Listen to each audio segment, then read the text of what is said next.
22ஆம் தேதி மழை எதிர்பார்த்தோம். ஆனா 21ஆம் தேதியே உங்களுக்கு மழை வந்திருக்கும் போல இருக்கு. எப்படி சார் மழை பெஞ்சது உங்களுக்கு? நேற்று நைட்டு 7 மணி 7:30 மணி தான் இருக்கும். இடி கும்பர்ல கூடி, ஆனா மின்னல் மழைய சற்று கனமழை, ஆனா மின்னல் ரொம்ப மோசம் அதிகம். ஓ, முதல் மழையில இடி மின்னல் அதிகமா இருக்கும்.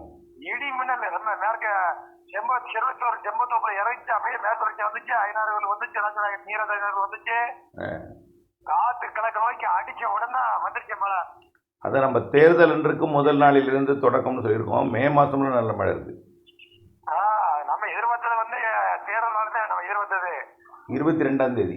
ஆமா, 22ஆம் தேதி. ஆனா வந்துருச்சு ராத்திரியா 21 வந்துருச்சு. நேற்றுக்கே அரைஞ்சிட்டு நல்ல மழையா. ஆமா ஆமா ஆமா, அப்படி இருந்துட்டே இருக்கும் சார், தொடர்ந்து இருந்துட்டே இருக்கும். நீங்க கொடுக்குற அறிவு தான் ஓரளவு நான் சொல்லி நம்பிக்கை கிடைக்கும். ஆனா விவசாயத்துக்கு ஒரு தண்ணி வச்சுற மாதிரி மழை. Okay okay okay. நேற்றுக்கு உங்களுக்கு மட்டும் இல்லை, அங்கே கொடைக்கானல் மலைப்பகுதி, பழனிக்கு கொடைக்கானலுக்கு இடையில எல்லாமே நல்ல மழை தான். கன்னியாகுமரியில மழை. ஓ, நன்றி சார், நன்றி நன்றி நன்றி. வணக்கம். செல்வகுமாரின் அதிகாலை வானிலை ஆய்வறிக்கை. அதிகாரப்பூர்வ வானிலை அறிக்கைக்கு இந்திய வானிலை ஆராய்ச்சித்துறை அறிக்கையை பார்க்கவும். 2026 ஏப்ரல் 22 புதன்கிழமை அதிகாலை நிலவர வானிலை பதிவு. எதிர்பார்த்தது போலவே நேற்றைக்கு மழை தொடங்கிவிட்டது. நம்ம 22ஆம் தேதி தேர்தல் அன்றைக்கு முந்தைய தினம்தான் எதிர்பார்த்தோம்.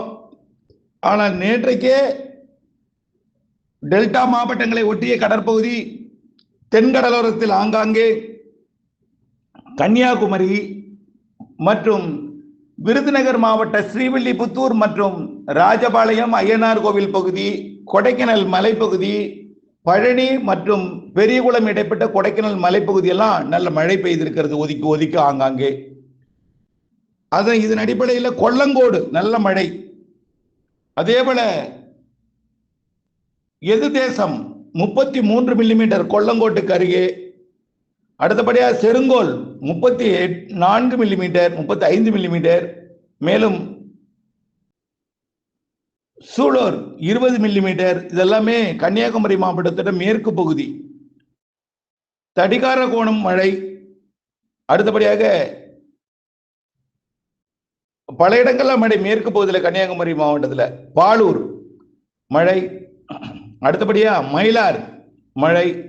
அடுத்தபடியாக பார்த்தீங்கன்னா விருதுநகர், தென்காசி, திருநெல்வேலி மாவட்டம் மேற்கு தொடர்ச்சி மலையிலையும் மழை தான். ஆய்குடி தென்காசி மாவட்டம் மழை. கடையநல்லூர் மழை. அடுத்தபடியாக கல்லம்புலி மழை. நவநீத கிருஷ்ணபுரம் நல்ல மழை. அடுத்தபடியாக பால பாரதி ராமபுரம் மழை. கலப்பக்குளம் நல்ல மழை கொஞ்சம். பெரிய சாமிபுரம் மழை. சொக்கம்பட்டி மழை. புளியக்குடி மழை கொஞ்சம் நல்ல மழைன்னு பார்த்தீங்கன்னா வடக்கே. நெற்கட்டு சேவல் 19 மில்லிமீட்டர். அடுத்தபடியாக பொதிகை சோலை 20 மில்லிமீட்டர். நாராயணபுரம் மழை. அடுத்தபடியாக செந்தூர், ராஜபாளையம், ராஜபாளையத்துக்கு மேற்கே மலைப்பகுதியெல்லாம் நல்ல மழை, இடி மின்னலுடன் கூடிய மழை. செண்பகத்தோப்பு மழை அதாவது 15 மில்லிமீட்டர் பெய்திருக்கிறது. இப்போ இன்றைக்கு அப்புறம் பார்த்தீங்கன்னா உள்ளேயும் மழை தான். முடிகண்டம், அதாவது மதுரை அருகே முடிகண்டம் மழை.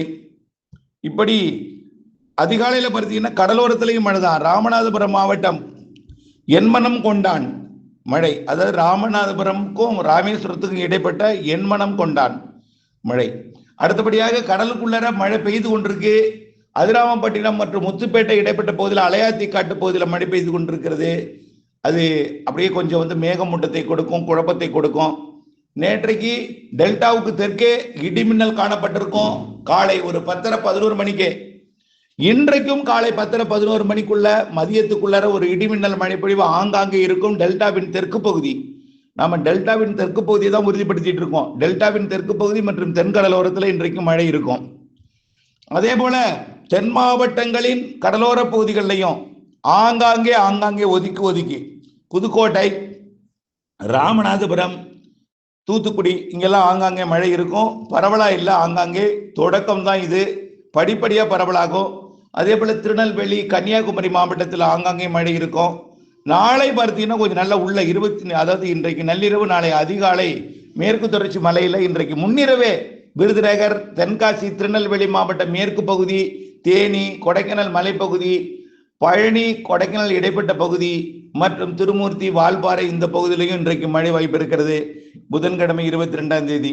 நாளை 23ஆம் தேதி தேர்தல் அன்றைக்கு நாளை மதியத்தில் ஆங்காங்கே ஒரு சில இடங்களில் இடி முழக்கத்துடன் கூடிய மழை இருக்கும். டெல்டாவின் தெற்கு பகுதி, தென்கடலோரம், தென் மாவட்டங்களின் உள்பகுதி, தென் மாவட்டங்களின் மேற்கு தொடர்ச்சி மலைப்பகுதி இந்த மழைப்பொழிவு எதுவும் பாதிப்பை எதையும் கொடுக்காது. கடும் புழுக்கத்திற்கு பிறகு இடிமின்னல் மழைப்பொழிவை கொடுக்கும். நாளை மாலையில ராமநாதபுரம், தூத்துக்குடி, திருநெல்வேலி, தென்காசி, கன்னியாகுமரி, விருதுநகர் மாவட்டத்தில் நாளை மாலை மழை இருக்கும். நாளை இரவு நள்ளிரவு நேரத்தில் டெல்டாவுக்கு மீண்டும் மழை வரும் நாளைக்கு. ஆக இந்த டெல்டாவை பொறுத்த வரைக்கும் தெற்கு பகுதி, தெற்கு டெல்டா ஆங்காங்கே தான். டெல்டான்னு எல்லா இடத்துலையும் கொட்டி தீர்த்து உங்க வயலை நிரப்பணும் கற்பனை பண்ணிக்கிட்டு கஷ்டப்பட்டுட்டு இருக்காதீங்க. ஆங்காங்கே இருக்கும். கொஞ்சம் அப்படியே பொறுமையா வெளியே வந்து பார்த்தீங்கன்னா ஆங்காங்கே கருமேகம் சூழ்ந்திருக்கும். எங்காவது ஒரு இடத்துலேருந்து இடி கேட்கும், இடி சத்தம் கேட்கும். இரவா இருந்தால் மின்னல் தெரியும். இப்படி இருக்கும். ஆங்காங்கே மழை பெய்ந்த தகவலும் வரும். அது உங்களுக்கு கூட அமையலாம், ஒதுக்குதலுடன் இருக்கும். வெள்ளிக்கிழமை 24ஆம் தேதி இன்னும் கொஞ்சம் பரவலாகும். எல்லா மழையுமே ஒதுக்கி தான். டெல்டாவின் வடக்கு பகுதிக்கும் 24ஆம் தேதி வந்துடும், உள்பகுதிக்கும் வரும். 25ஆம் தேதி மேற்கு மாவட்டங்கள் பெரும்பாலான மாவட்டங்களுக்கு வந்துடும். 25ஆம் தேதி சனிக்கிழமை. ஞாயிற்றுக்கிழமை இன்னும் கொஞ்சம் கூடும் படிப்படியா, ஆனால் ஒதுக்குதலுடன் தான் இருக்கும். மாவட்டங்களின் எண்ணிக்கை கூடும் என்றாலும் மாவட்டங்களில் பல இடங்களை ஒதுக்கும். மாவட்டங்களின் எண்ணிக்கை கூடும், மழை பெய்யக்கூடிய மாவட்டங்கள் எண்ணிக்கை கூடும். மாவட்டங்களில் பல இடங்களை ஒதுக்கும், சில இடங்கள்ல பெய்யும். அப்படிதான் இருக்கும். அப்படியே பார்த்தீங்கன்னா 28ஆம் தேதிக்கு மேலே இன்னும் கொஞ்சம் கூடி 29, 30, 28, 29, 30 கொஞ்சம் பரவலாகும். அது ஆந்திர கர்நாடக எல்லையோரத்திற்கும் கேரள எல்லையோர அனைத்து வட உள் மாவட்ட பகுதிகளுக்கும் ஆங்காங்கே கிடைக்கும். ஆங்காங்கே ஒதுக்கி கிடைக்கும். அப்படியே கொஞ்சம் கொஞ்சமா மே மாதம் முதல் வாரம் அப்படியே கொஞ்சம் தீவிரமடையும். மே மாதம் முதல் வாரத்தின் பிற்பகுதியில் இன்னும் கொஞ்சம் தீவிரமடையும். 2வது வாரத்துல நல்ல தீவிரம் இருக்கும். முதல் வாரத்தின் பிற்பகுதி 2வது வாரத்துல தாழ்வு அமைவு அரபிக்கடல்ல எதிர்பார்க்கப்படுகிறது, வங்கக்கடலையும் எதிர்பார்க்கப்படுகிறது. அரபிக்கடல்ல கொஞ்சம் தாமதம் ஏற்பட்டாலும் கண்டிப்பா 10, 11, 12ஆம் தேதிக்குள்ள உருவாவதற்கு சாதகம் இருக்கு. மே மாதமே 2 நிகழ்வு இருக்கு அரபிக்கடல்ல. ஒன்று தென்மேற்கு பருவமழையை தொடக்கும் நிகழ்வு, அது அப்படியே அடுத்தது ஜூன் முதல் வாரத்திலேயும் மேலும் ஒரு நிகழ்வு. ஆக ஜூன் முதல் வாரத்துக்குள்ளே 3 நிகழ்வு அரபிக்கடல்ல தெரியுது. வங்கக்கடல்ல மே மாதத்துல ஒரு நிகழ்வு உறுதி, 2 நிகழ்வுக்கு வாய்ப்பு.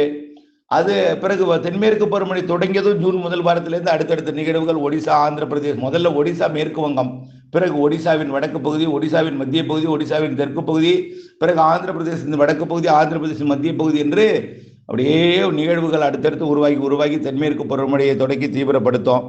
ஆகவே இடிமழை பொழிவு 22ஆம் தேதி எதிர்பார்த்தோம், 21ஆம் தேதி தொடங்கியிருக்கு. இன்றைக்கும் கொஞ்சம் பரவலாகும், நாளைக்கு கொஞ்சம் கொஞ்சமாக கூடுனாலும் மாவட்டங்களின் எண்ணிக்கை கூடும், மாவட்டங்களில் ஒதுக்குதல் இருக்கும்.